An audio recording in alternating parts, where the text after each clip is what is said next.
But like I say, Scott called me yesterday, and I have filled in on occasion before and kept a few things along the way, so I didn't have to make anything up, hopefully, right off the bat. And so I got to going through some of the messages I've delivered before. For about 40 years or so, I raised sheep, and so what I'm going to talk about today means something to me. I had those sheep until just this past summer, and for the first time in my life, coyotes put me out of business. And but they're a part of life as well. So the passage this morning that I'm going to talk about is no stranger to anyone here. Most of you can probably recite it, but we're going to be talking about the 23rd Psalm this morning. And it begins, "The Lord is my shepherd, I shall not want. He maketh me lie down in green pastures. He leadeth me beside the still waters. He restoreth my soul. He leadeth me in the paths of righteousness for his name's sake. And yea, though I walk through the valley of the shadow of death, I will fear no evil, for thou art with me. Thy rod and thy staff, they comfort me. Thou preparest a table before me in the presence of mine enemies. Thou anointest my head with oil. My cup runneth over. Surely goodness and mercy shall follow me all the days of my life, and I will dwell in the house of the Lord forever." One thing when I was growing up, I usually read from this Bible here, but one thing that was growing up is I had a grandmother, called her Granny Peyton, and I think every Christmas, I don't think there was a Christmas went by that my Christmas present wasn't a Bible. She wanted to make sure that I was getting all the training that I needed. But the 23rd Psalm, maybe I can do it without these, is a pattern of thinking, and it's something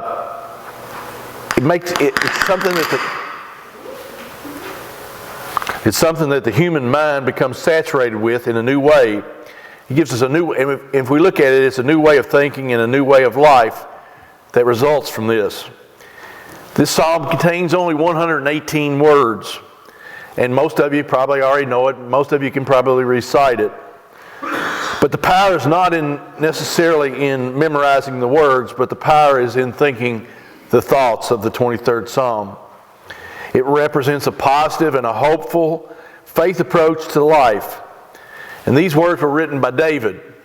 This is the same David who had a black chapter of sin and failure in his life. Most of us have faced that. But when he gets to this psalm, he doesn't spend this time in useless regret. And so David possesses a spirit here. It's the same spirit that Paul expressed when he said, "Forgetting the things which are behind and reaching forward to them, those things which are before, I press onward toward the mark." So we're going to break down the 23rd Psalm verse by verse here and talk a little bit about it. And it reflects, most of you probably have never raised sheep, but being the shepherd is truly what this psalm is all about. And in the 23rd Psalm, David points out that the peacefulness that the sheep, when he said, "The Lord is my shepherd, I shall not want." Instinctively, the sheep know the shepherd. They have a plan. They know that this shepherd has a plan to take care of them. Where to graze, where to drink, where to bed. Now, Patty can tell you the same thing, that when you fool with sheep all your life, when you're their shepherd, they don't respond to anybody but their shepherd. The psalm does not begin with a question. It doesn't ask God for anything at all. Rather, it just is a calm statement of fact. The Lord is my shepherd. And we don't have to beg God for things in life. God made provisions for our needs long before the need arose. And Jesus said in Matthew 6:8, "Your Father knows what things you have need of before you even ask Him."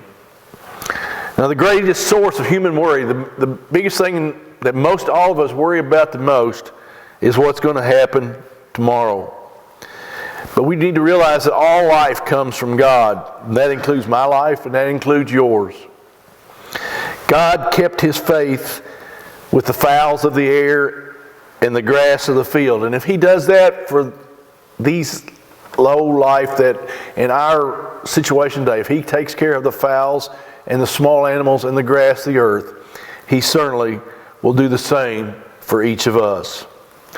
The Lord is my shepherd, I shall not want. And with that faith, we can work today without worrying about tomorrow. He maketh me to lie down in green pastures. You know, all of us face times in life that there are problems, and sometimes the Lord puts us on our back, and sometimes he puts us on our back for a reason, and that's to make us look up. The shepherd makes the sheep to lie down in green pastures. They look for a cool, soft spot to spend each day, to pass the day away. If you study the lives of great people all across time, you'll find that every one of them drew apart from the hurry and hustle bustle of life for rest and reflection. The psalmist said again, "Be still and know that I am God." Elijah found God not in the earthquake of the fire, but in a still, small voice. Moses saw the burning bush as he was out on a hillside. Saul of Tarsus was on the lonely, quiet road to Damascus when he saw the heavenly vision. And we all know that Christ took time to go up on the mountain to pray. Solitude is something that maybe each of us need to seek more than we do. Some of you may have read the book that I've read, and if you read the book that I wrote, or a lot of the articles deal about solitude and stillness, and every soul needs that. You might not think you do, but if you just take time to think, to be still, to just sit. I know just this past Friday, John Witt and I were out on one of our excursions, and we were way back up a hollow. And at the end of the day, you put the dogs up in the box, and you sit there on the tailgate, and you just listen, and you just listen. And the quiet and the solitude that you experience is something you can't get anyplace else. He maketh me to lie down. And many times we're forced by circumstances of life to lie down. And even this can be a blessed experience. Take from our souls the strain and stress, and let our ordered lives confess the beauty of thy peace. He leadeth me beside still waters. Anybody that's ever been around sheep knows that they're timid animals, they're scared. And it is especially so in the wilds. Sheep like still waters. They know that they can't handle the moving waters. And just as sometimes we know that we can't necessarily handle the moving waters of life. They need still waters to drink. This portion of the 23rd Psalm has a wonderful meaning for us. God knows our limitations, and He does not concern Himself with us because of our weaknesses. God never demands of us work which is not our strength. He doesn't challenge us beyond what our abilities allow us to do. Instead, God is constantly ministering to our needs. He understands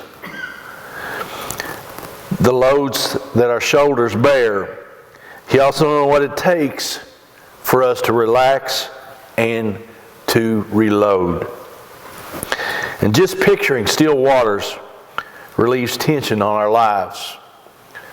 We've got a large pond by the house, and many times it goes through many transformations. But sometimes it's just so still. It's just so still that the reflections of the countryside you see right in that still water. That still water brings solace to our life. We can We can face life's heat from those still waters. We know that those still waters refresh us and they relax us, and that power awaits under the leadership of the one who is wiser than us.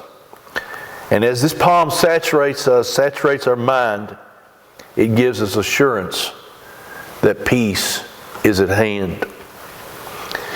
He restoreth my soul. Now the shepherd's presence constantly reassures the sheep. And David remembered how he was once very, very close to God, and that God protected him against that giant Goliath, and how God guided David towards success. But then David got busy. He got busy just like us in our lives, and he thought he was able to do it all himself. He thought he was in control. He thought he could take care. And in this process, you know what happened to David? David lost his nearness to God. He did wrong. He became unhappy. And the burden of guilt became too much for David to bear. And then he repented. But God heard him. God heard David's repentance. God forgave him. And God restored his life. The human mind is kind of like the human body. It can be wounded. Our mind can be wounded just as our body is wounded. But it will heal with God's help unless we let other things get in the way, unless we let things like bitterness or resentment or self-pity enter that equation. And then when we get to that point, there's only one physician that can heal that. He restoreth my soul can have another meaning. How about He revives life in each and every one of us? He revives life in me. And like a watch, you know the old watches that we used to wind? Those watches wind down. And that same thing can happen to us. If we let it, we can lose our drive for life. We can lose our zest. We see everything that's happening in the world all around us. We become jaded, and we lose that spirit that drives us. We lose that drive to help others. We lose that drive to reach forward and do good with our life. We're crusaders no longer. It's kind of like squeezing the juice out of an orange, or you're making orange juice, or you're making lemonade. You squeeze it, and life has a way of squeezing the life out of us in that same way. And in that process, we become only a shell of what we once were. But God has the power, and He has the willingness to breathe again into us that new life, that life that we need, that breath of life that only He can provide. He restoreth my soul. He revives that life in me. He leadeth me in the paths of righteousness for His name's sake. We come to the forks of life. Maybe many times we come to different forks of life down that road, and we can't decide which path we need to take. There are decisions that need to be made, and yet it's hard to decide.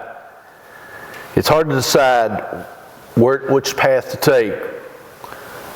We do get lost along the way. We do get lost in our journey. And we need a guiding hand. And David declares that He leadeth me in the paths of righteousness. Now David, as he wrote this psalm, he remembered his own life as a shepherd. Sheep have no sense of direction whatsoever. And they really are very short-sighted in their eyes. They don't see well. And so the sheep follow the shepherd. And they know that by following the shepherd, they're walking the right path. And perhaps David remembered his forefathers as they made their way across a trackless wilderness from Egypt to the promised land. For most of us, the paths of righteousness means hard going at times. God doesn't put a bed of roses out there on the battlefield. He doesn't put a carpet on the racetrack. And again, He doesn't promise any of us a smooth and effortless life. But He does promise us one thing. He promises to give us the strength, and He promises that He'll always walk along with us along the way. Now notice the Psalm says, He leadeth me. God doesn't drive. He's climbing that same hill we climb, and man is not alone. We walk with Him one step at a time, and the person who sincerely seeks to do God's will, whatever His will may be, will know the leadership of eternal wisdom. He will lead us to the promised land. You don't ever drive sheep. It's impossible to drive sheep. They have to be led. And that's what Christ does for each of us. He leads us along the way. And yea, though I walk through the valley of the shadow of death, I will fear no evil, for Thou art with me. Now, Harriet Ward Beecher says that the 23rd Psalm is the nightingale of all the Psalms. And if you know anything about a nightingale, you know that this nightingale song is sweetest in the darkness and the most dark part of the night.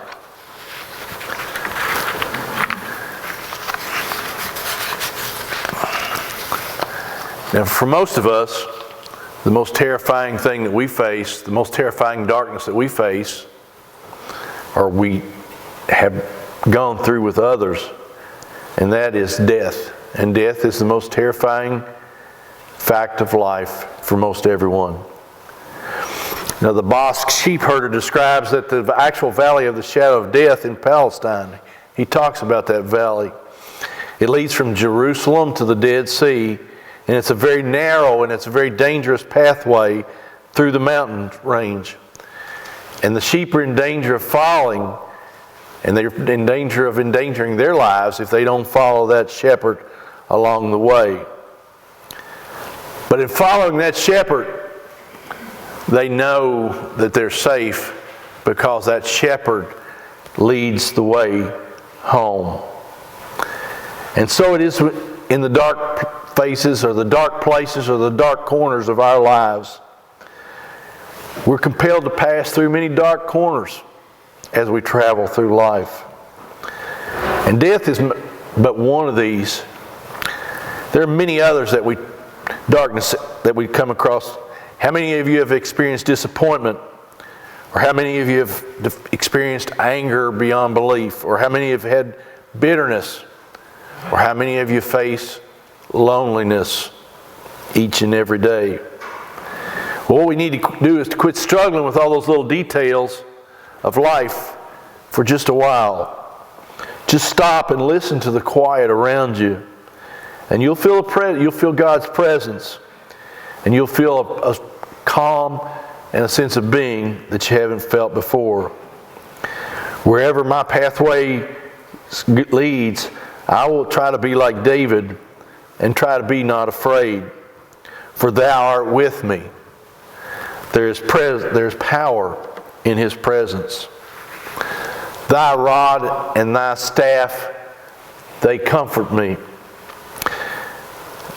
There's no question about it that the sheep is a very helpless animal. They have no way whatsoever for protecting themselves. They have no weapons with which to fight. They're easy prey. I mean, I can tell you, they can be, the destruction that can be wrought upon a sheep sometimes is beyond belief. They're easy prey for almost any wild animal. But the rod and the staff of the shepherd protects them and rescues those sheep along the pathways. Now, David tells Saul how he slew a lion and a bear in trying to protect his sheep. And there are needs in life which I cannot meet. There are many needs in life that I'm sure each of you can't meet.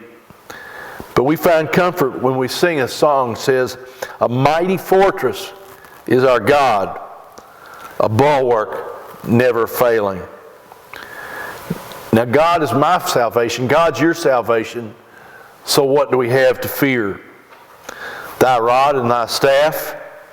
It takes a lot of the dread and the fear out of the future of each of our hearts.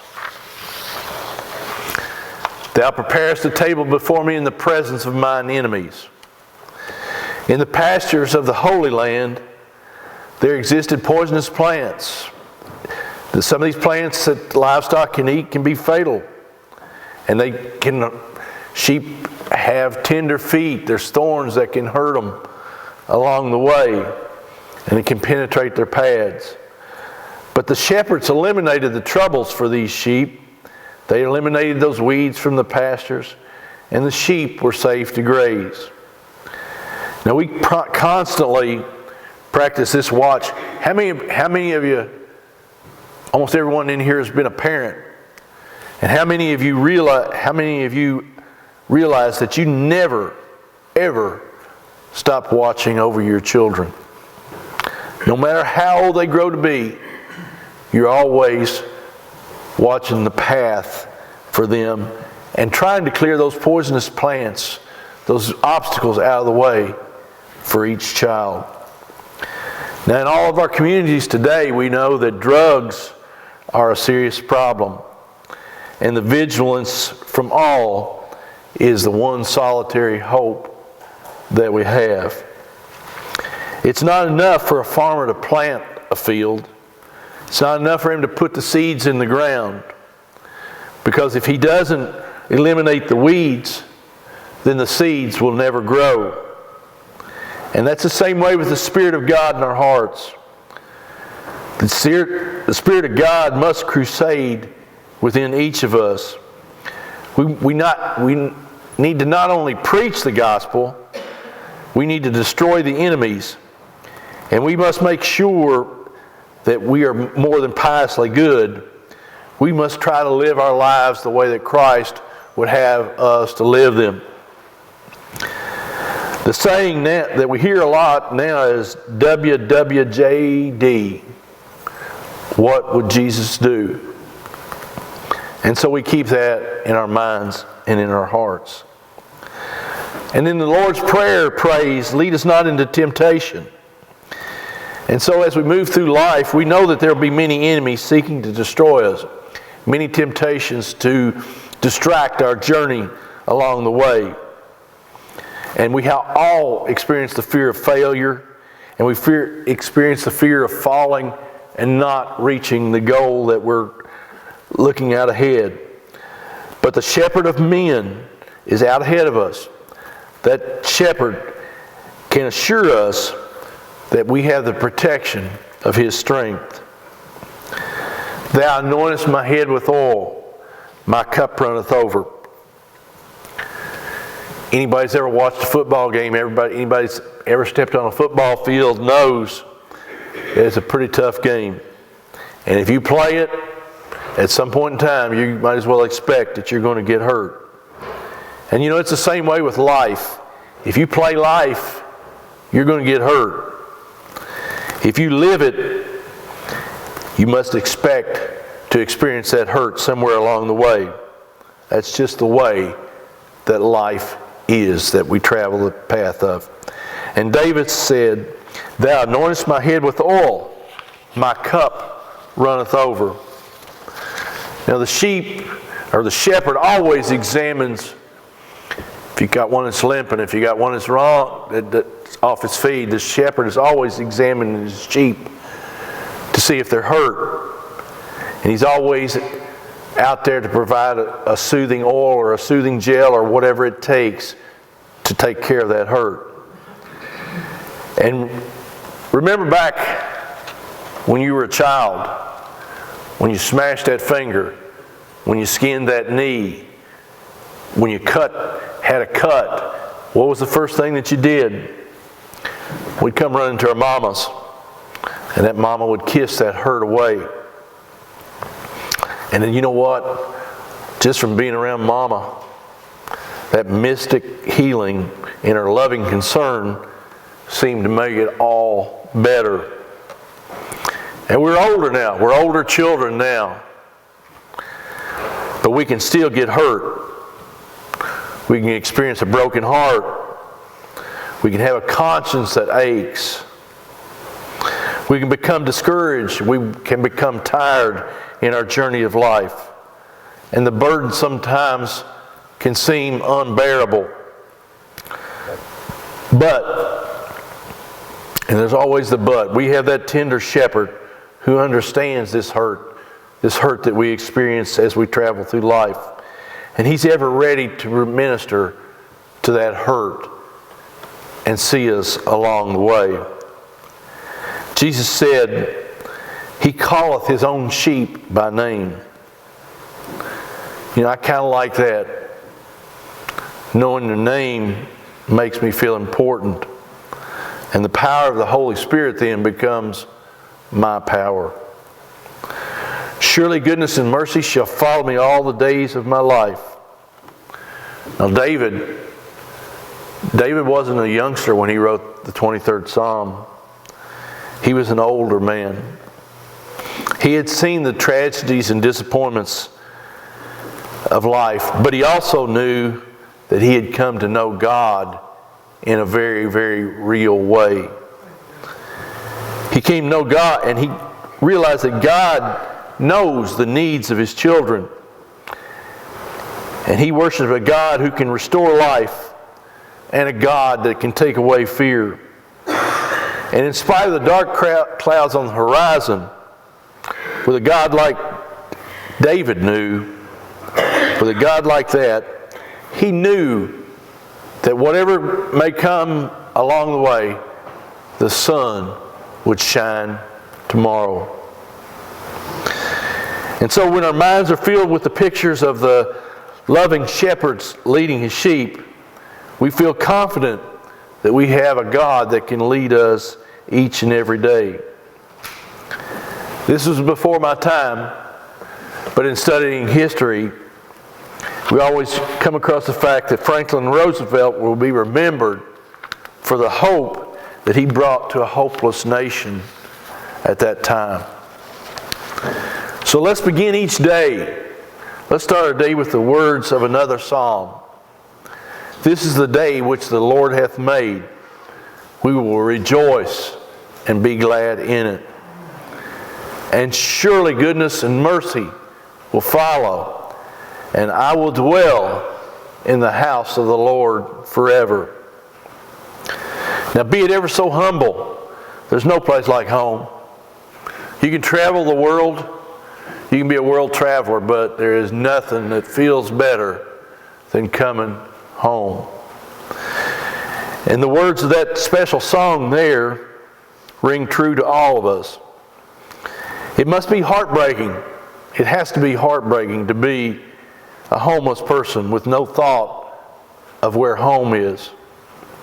Or worse yet, not to be sure, as we look at the world, not to be sure of, it just seems like it would be unfathomable to think that we don't have a heavenly home awaiting us. David didn't have the insights we have today. He didn't have the insights of the New Testament. He never heard these words. I am the resurrection and the life.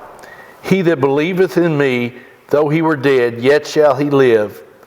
And whosoever liveth and believeth in me shall never die.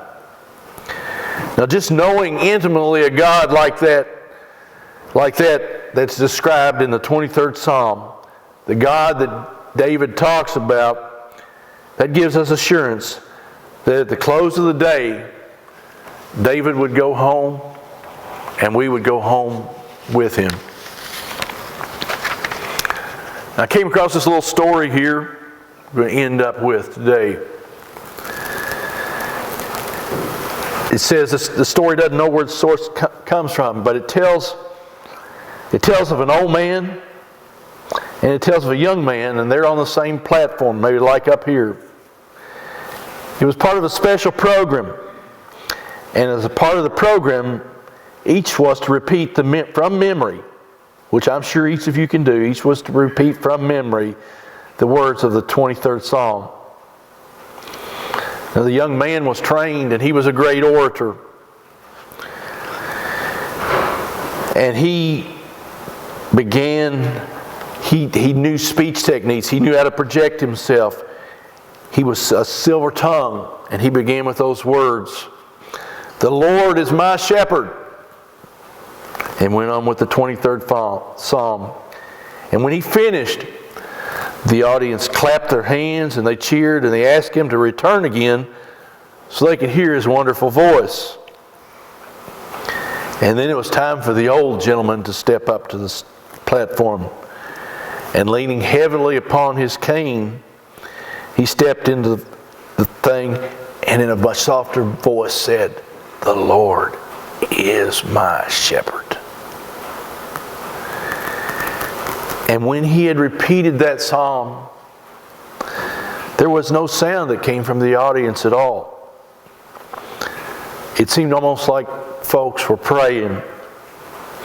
And in the silence, the young man stood to make the following statement.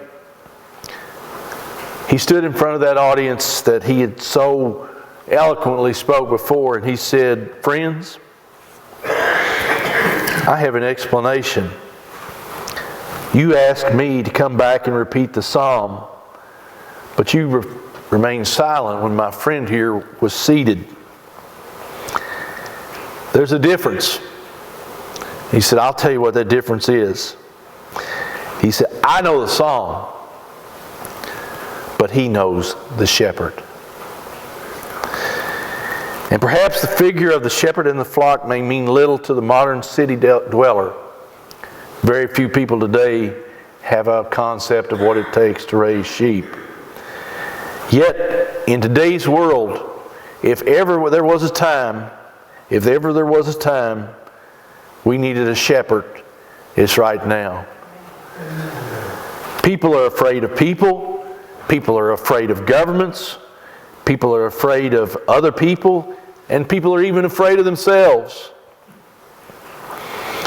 This psalm that David wrote is timeless.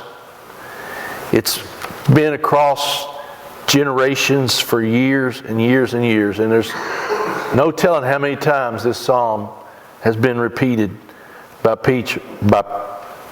preachers and in churches and even silently at home. Because it tells the story. It's not necessarily what you'd call a literary masterpiece, but it tells us about the strife of life and how we have a shepherd to shepherd us along the way. We have a shepherd. That shepherd knows his sheep one by one. We have a shepherd who is abundantly abiding with us to provide for us along the way. We have a shepherd who guides and protects us at the close of each day. We have a shepherd that opens the door to the barn. We have a shepherd that opens the door to a house not made with hands. The 23rd Psalm gives each of us assurance. That is why it lives in the houses of men, regardless of race or creed. And so the question, folks, that we need to ask ourselves today is that simple question. Do you know the psalm? Or better yet, do you know the shepherd? Amen.